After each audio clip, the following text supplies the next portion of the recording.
भारत हमारी जमीन वापस करो। भारत ने हमारी सीमा के अंदर घुसकर फेंसिंग बना ली है। दोस्तों, ये बयान हमारा नहीं बल्कि बांग्लादेश के विदेश मंत्री खलील उर रहमान का है। लेकिन क्या सचमुच भारत ने कोई सीमा उल्लंघन किया है या फिर दुनिया के सामने एक नया नैरेटिव गढ़ने की कोशिश हो रही है? जब सरहद पर हर चाल नाकाम होने लगती है और विरोध का कोई असर नहीं बचता, तब आरोपों का दौर शुरू हो जाता है। अब भारत की सीमा फेंसिंग को लेकर भी तरह तरह के दावे किए जा रहे हैं। लेकिन आखिर सच्चाई क्या है? क्या यह वास्तविक विवाद है या फिर राजनीतिक दबाव बनाने की कोशिश? आज हम इसी पूरे मामले की परतें खोलने वाले हैं। पिछले कुछ समय से बांग्लादेश सीमा पर हमारी जांबाज सेना और मुस्तैद सुरक्षा बलों ने मोर्चा पूरी तरह से अपने हाथों में लिया है। तब से पड़ोसी देश के हौसले पस्त हो चुके हैं और उनके लिए एक एक दिन मुश्किल भरा साबित हो रहा है।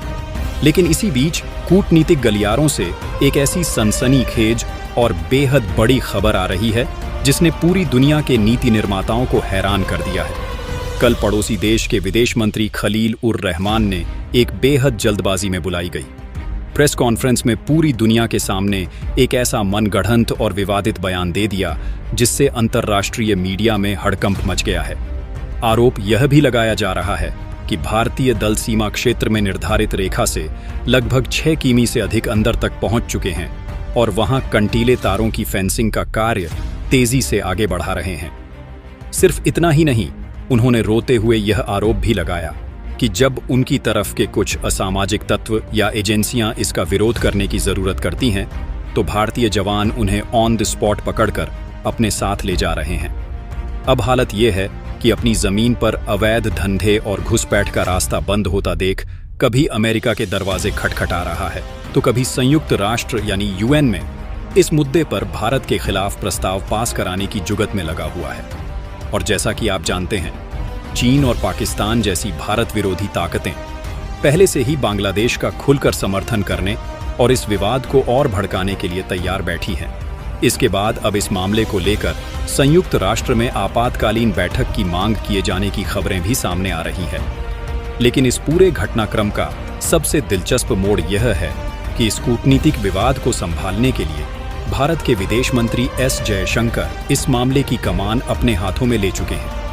इस इनसाइड स्टोरी को पूरा समझने के लिए वीडियो के अंत तक जरूर बने रहिएगा, क्योंकि इसमें हम एक ऐसा वीडियो दिखाएंगे जिससे आपको समझ में आ जाएगा कि वास्तव में भारतीय सेना बांग्लादेश के साथ सीमा पर कर क्या रही है।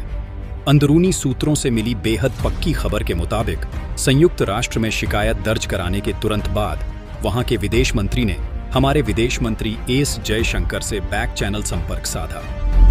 इस बातचीत में वे अचानक बेहद नरम पड़ गए और मिन्नतें करने वाले लहजे में कहने लगे कि भारत तो उनका बड़ा भाई है और भारत को उनके साथ इस तरह का सख्त व्यवहार नहीं करना चाहिए। आप जरा इस दोगलेपन की इंतहा देखिए। दुनिया के सामने आप भारत को एक आक्रामक देश साबित करने की नापाक कोशिश कर रहे हैं और बंद कमरों में आकर बड़े भाई होने का वास्ता देकर गिड़गिड़ा रहे हैं।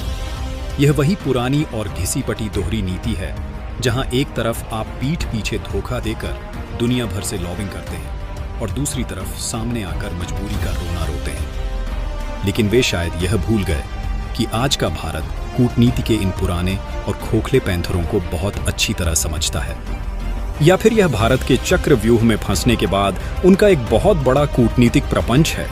चलिए इस 6 किमी के पूरे सच का एकदम सटीक विश्लेषण करते हैं। असल में पिछले कई दशकों से इस सीमा का एक बहुत बड़ा हिस्सा ऐसा था जहां नदियां, घने जंगल और दलदली जमीन थी। प्राकृतिक बनावट ऐसी थी कि वहां पक्की फेंसिंग करना नामुमकिन माना जाता था।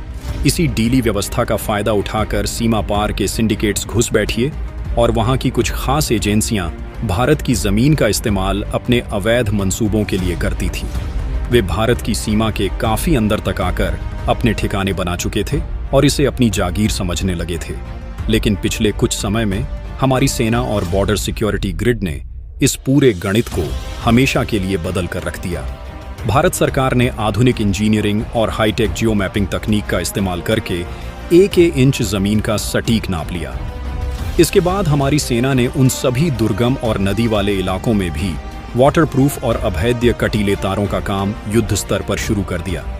जैसे ही भारत की यह पक्की फेंसिंग अपनी असली अंतर्राष्ट्रीय सरहद पर खड़ी हुई, वैसे ही पड़ोसी देश का वह पूरा अवैध नेटवर्क तबाह हो गया जो पिछले कई सालों से भारतीय सीमा के भीतर तक पैर पसार चुका था।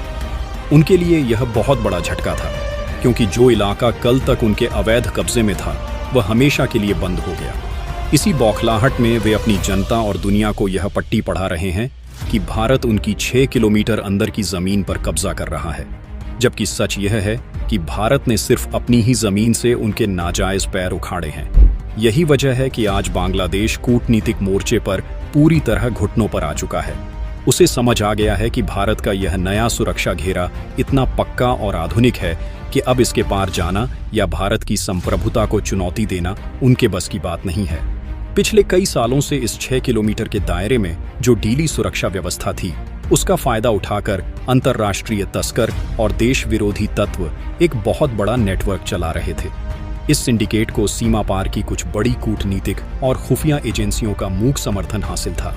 यह भारत की आंतरिक सुरक्षा और अर्थव्यवस्था को अंदर ही अंदर कमजोर करने की एक बहुत बड़ी और सुनियोजित साजिश थी। लेकिन जैसे ही भारत सरकार के निर्देश पर सुरक्षा बलों ने सीमा का यह नया और अत्याधुनिक ग्रिड तैयार किया, वैसे ही यह पूरा अवैध रास्ता हमेशा के लिए सील हो गया। अब वहां न केवल कटीले तार लग चुके हैं, बल्कि anti tunnel detection system, thermal कैमरे और अत्याधुनिक सेंसर्स भी एक्टिव कर दिए गए हैं। इसका सीधा मतलब यह है कि अब परिंदा भी पर मारेगा तो दिल्ली में बैठे कमांड सेंटर को उसकी पल पल की जानकारी मिल जाएगी। यही असली वजह है कि जब उनका यह पूरा अवैध धंधा बंद हो गया तो वे अपनी इस नाकामी को छिपाने के लिए कूटनीति की आड़ ले रहे हैं। वे दुनिया भर में यह ढिंढोरा पीट रहे हैं कि भारत हमारी सीमा के अंदर घुस रहा है, ताकि किसी तरह अंतर्राष्ट्रीय दबाव बनाकर भारत के इस फेंसिंग के काम को बीच में ही रुकवाया जा सके।